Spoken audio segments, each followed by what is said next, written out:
হিমালয়ৰ কোলাত থকা কাশ্মীৰৰ নিজৰ বিউটিৰ কাৰণে পৃথিৱীত নিজস্ব নাম আছে। পৃথিৱীৰ হেভেন বুলি কোৱা কাশ্মীৰে সময়ৰ লগত নিজৰ ৰং সলাই থাকে। কাশ্মীৰ দেখাত ইমান ধুনীয়া হয়, দেশ বিদেশৰ বহুত পৰ্যটক ইয়াৰ বিউটি চাবলৈ ইয়াত আহে। যদি আপুনি কাশ্মীৰ যোৱা প্লেন কৰি আছে, এইটো ভিডিঅ' সম্পূৰ্ণ চাব। কাশ্মীৰ কেনেকৈ যাব, কাশ্মীৰত ঘূৰিব লগা প্লেচবোৰ কি আছে, তাত থকা আৰু খোৱাৰ বাবে কি অপশ্যন আছে, সকলোখিনি এই ভিডিঅ'টোত জানিব পাৰিব। গতিকে ভিডিঅ'টো স্কিপ নকৰাকৈ সম্পূৰ্ণ চাব। কাশ্মীৰ ঘূৰিবৰ কাৰণে আপুনি ফাৰ্ষ্ট কাশ্মীৰৰ শ্ৰীনগৰলৈ আহিব লাগিব। বাই ৰোডেৰে আহিব বিচাৰিলে কাশ্মীৰৰ শ্ৰীনগৰলৈ জম্মুৰ পৰা, দিল্লীৰ পৰা আৰু তাৰ ওচৰৰ পাজৰৰ সকলো ঠাইৰ পৰা বাছ এভেইলেবল পোৱা যায়।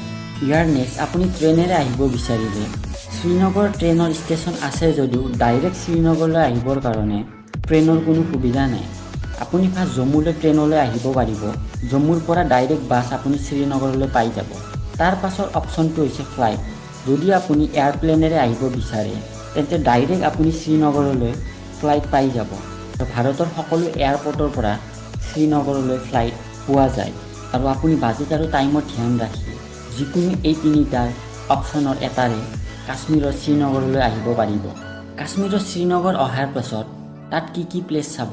ফাৰ্ষ্ট আপুনি শ্ৰীনগৰৰ ফেমাছ ডালঝিল যাব পাৰে আৰু তাত আপুনি চিকাৰা ৰাইড কৰিব পাৰিব। ডালঝিলত আপুনি ফ্লোটিং ভেজিটেবল মাৰ্কেটো চাব পাৰিব। তাৰ নেক্সট আপুনি শালিমাৰ বাগ যাব পাৰে। শালিমাৰ বাগ এখন ধুনীয়া মোগল গাৰ্ডেনৰ ভিতৰত এখন হয়। ইয়াত গৈ আপুনি কিছু টাইম স্পেণ্ড কৰিব পাৰিব। নেক্সট আপুনি পাৰি মেহেল যাব পাৰে।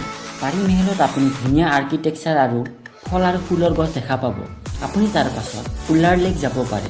উলাৰ লেকত আপুনি বিভিন্ন ধৰণৰ মাছৰ লগত বিভিন্ন প্ৰজাতিৰ চৰাই দেখা পাব। তাৰ পাছত নেক্সট শ্ৰীনগৰৰ Indira Gandhi memorial tulip garden যাব পাৰিব। ইয়াত গৈ আপুনি ফুলৰ দুনিয়াত যোৱা যেন লাগিব। এই টুলিপ গাৰ্ডেনৰ আপুনি চাৰিওফালে কেৱল ফুল দেখা পাব। নেক্সট আপুনি নিচানবাগ যাব পাৰে। তাত গৈ আপুনি কাশ্মীৰৰ ট্ৰেডিশ্যনেল ড্ৰেছ পিন্ধি পিকচাৰ ক্লিক কৰিব পাৰিব আৰু ইভিনিং টাইমত আপুনি শ্ৰীনগৰৰ মাৰ্কেট যাব পাৰে। আপুনি যদি হাতত বেছিকৈ টাইম লৈ যায় তেতিয়াহ'লে শ্ৰীনগৰৰ পৰা প্ৰায় 50 কিলোমিটাৰ ডিষ্টেঞ্চত আছে গুলমাৰ্গ।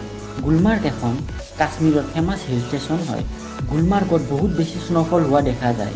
আপুনি উইণ্টাৰ ছিজনত গ'লে ইয়াত স্ন' এক্টিভিটি কৰিব পাৰিব আৰু ইয়াৰ ফেমাছ ৰ'পৱেত উঠিব পাৰিব। তাৰপাছত আপুনি সোণমাৰ্গ যাব পাৰে। সোণমাৰ্গ শ্ৰীনগৰৰ পৰা প্ৰায় 85 কিলোমিটাৰ ডিষ্টেঞ্চত আছে। ইয়াত গৈ আপুনি বৰফেৰে ভৰা ঠাইবোৰ আৰু পাহাৰবোৰ দেখা পাব আৰু ইয়াত গ'লে আপুনি গ্লেচিয়াৰো দেখা পাব। সোণমাৰ্গত গ'লে থাজিৱাছ গ্লেচিয়াৰত যাব নাপাহৰিব। উপৰিও কাশ্মীৰত এনেকুৱা বহুত ঠাই আছে চাবলগীয়া।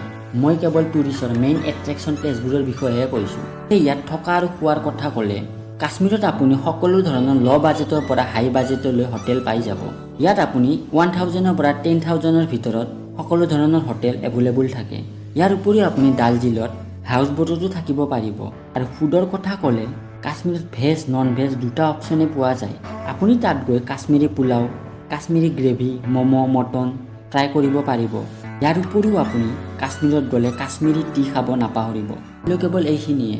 আশা কৰিছোঁ কাশ্মীৰৰ ট্যুৰৰ ইনফৰমেশ্যনৰ বিষয়ে চাই আপোনাৰ ভাল লাগিব। যদি ভিডিঅ'টো ভাল লাগিছে, এনেকুৱা ধৰণৰ ভিডিঅ' চাই ভাল পায়, তেনেহ'লে আহিবলগীয়া ভিডিঅ'বোৰ চাবৰ কাৰণে চেনেলটো লাইক, শ্বেয়াৰ আৰু ছাবস্ক্ৰাইব কৰি দিব।